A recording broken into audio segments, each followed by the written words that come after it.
বান্দা আমি আল্লাহর তোমায়া,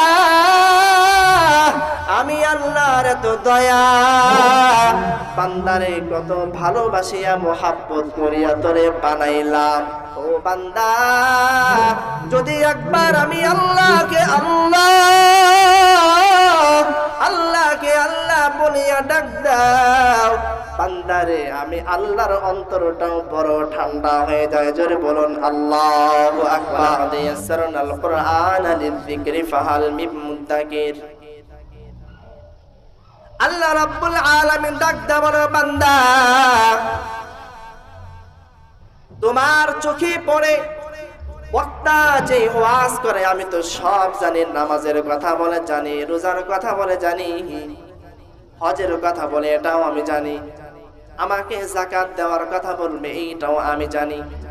মাইকের আওয়াজ আমার বাড়ি পর্যন্ত আসতেছে, কষ্ট করে মাহফিলের ময়দানে যাওয়ার কোনো প্রয়োজন নাই, আছে কিনা? দোকানে দোকানে ঘুরতেছি, সব আওয়াজ কানে শুনতেছি, ময়দানে যাওয়ার দরকার নাই। কিন্তু ময়দান যে এমন একটা জায়গা, যেই জায়গার চারপাশ দিয়ে মাওলা পাকের রহমতের ফেরেশতাগুলো বেষ্টন করে নিয়েছেন। জোরে বলুন সুবহানাল্লাহ। শুধুমাত্র বেষ্টন করে নিয়েছেন তাই নয়, ফেরেশতাগুলো একজনের কাঁধে একজন দাঁড়াইতে দাঁড়াইতে আরশ পর্যন্ত চলে গেছে। বলেন আল্লাহু আকবার। মালিক ডাক দেয়া বলো ফেরেশতা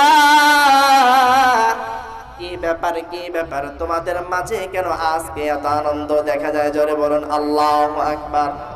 ফেরেশতারা ডাক দেয়া বলে আল্লাহ দুনিয়ার মধ্যে ওই মাঝবাড়ি নামক গ্রামের একটা ছোট্ট একটা গ্রাম রয়েছে, ওই জায়গার মধ্যে তোমার কিছু বান্দাগুলো একসাথে জমে বসে আছে। জোরে বলুন আল্লাহু আকবার।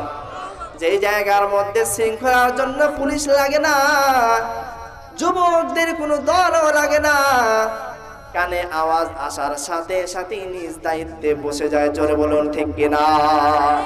আর ছোট থেকে ছোট একটা মিছিল, মানুষ 10 জন, সেটা ঠিক করার জন্য লাগে আরো 10 জন, লাগে কি লাগে না?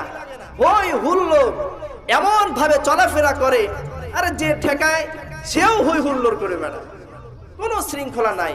আর এই যে এটাই হচ্ছে কোরআনের মুজিজা। জোরে বলুন আল্লাহু আকবার।